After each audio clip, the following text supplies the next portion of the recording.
Okay, so this is my third flight after I have tuned the quad to my likings. Just trying to do a little bit of flying with it.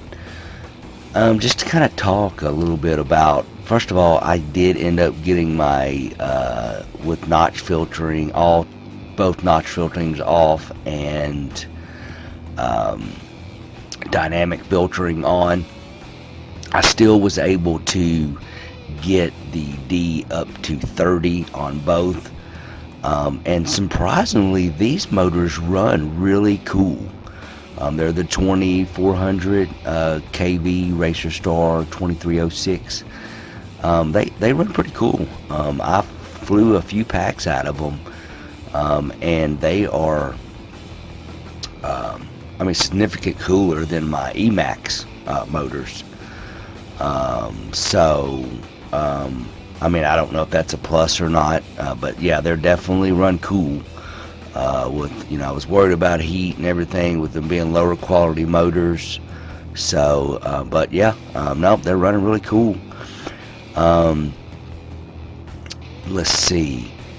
So I've got my notch filtering, and like I said, I just wanted to say there. Also, the current sensor, the number I had earlier in the video shows out to be the right number for the scale, so that's good. As far as the power on these motors, I would say they do have more power than the non-S versions of the Emax 2205s. I don't know if I want to say they're on par with the 2600 kV S versions of the red bottoms. They're pretty close, but I do have one small issue with these motors, and I will show after the flight.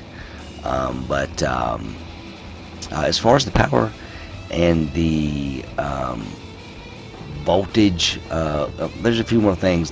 Some things I want to go over in the next part of the video about that I didn't like about the motors. Alright, so doing this wrap up of the video here. First of all, I did have, I think, a fail-safe behind my house. I have my antennas right here. I was flying a little low, only one so far out of about, I would say it was at 8 packs through this. I've got 8 packs of pure flying and 3 packs of tuning. To be 3 packs, only because I know close where the PIDs are supposed to be on this frame. So I just had to do some fine tuning. But I had one crash that already took off my pagoda antenna. I don't know what I did with it, but yeah, it took it off right here. So I haven't had any crashes with this antenna, and I don't know if it's going to be better, but it looks like it has some reinforcement around this area. But yeah, that's why I like my VTX antennas coming out straight out the back. I was trying to hope to get this frame lighter by using the smaller pod. But anyways, also, I don't know if I showed that, but I do have a little strain relief here with the wire tie around the arm, and I also have another where I put 2 new holes inside the frame here to put a wire tie around right as it come outside the board. Also, as far as the flight controller, once I got it on, I didn't have any problems. No noise whatsoever in my video. The way I ran it, I ran the power to the VTX, and then powered the camera off the VTX. No noise whatsoever. No flashing in the OSD. There's no capacitor on this build either. These are the same ESCs. They're not the exact same ESCs as far as physically, but as far as brand goes, they're exact same ESCs that was on my with the Maytech, where I had to put a capacitor on it. So no capacitor as far as I know. This EO Racing has I think it has the 6000 gyro, so that's supposedly supposed to be the best one as far as not getting noise. So on to the motors really quick to finish up the video. They are, first of all, they are power hogs.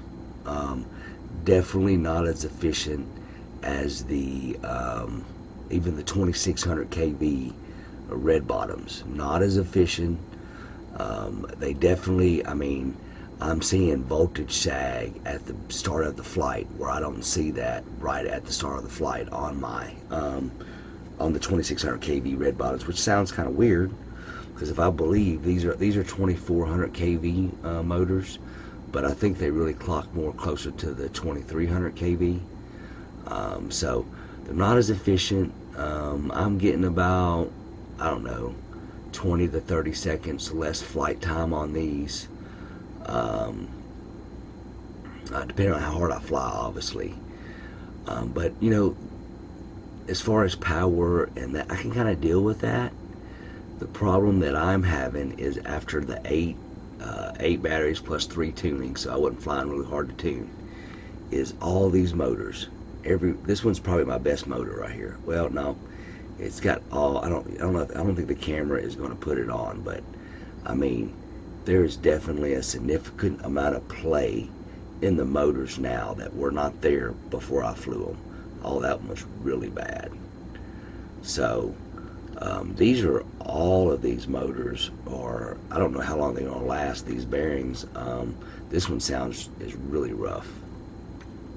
I don't know if you can hear it. I can feel it in the frame. That one's not too bad. That one's not too bad. That one's not too bad. But this one is definitely going to be going out soon. Nothing. I mean, it is. It's bad.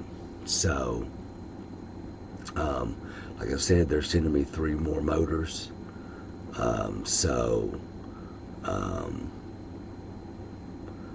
We'll see how them go.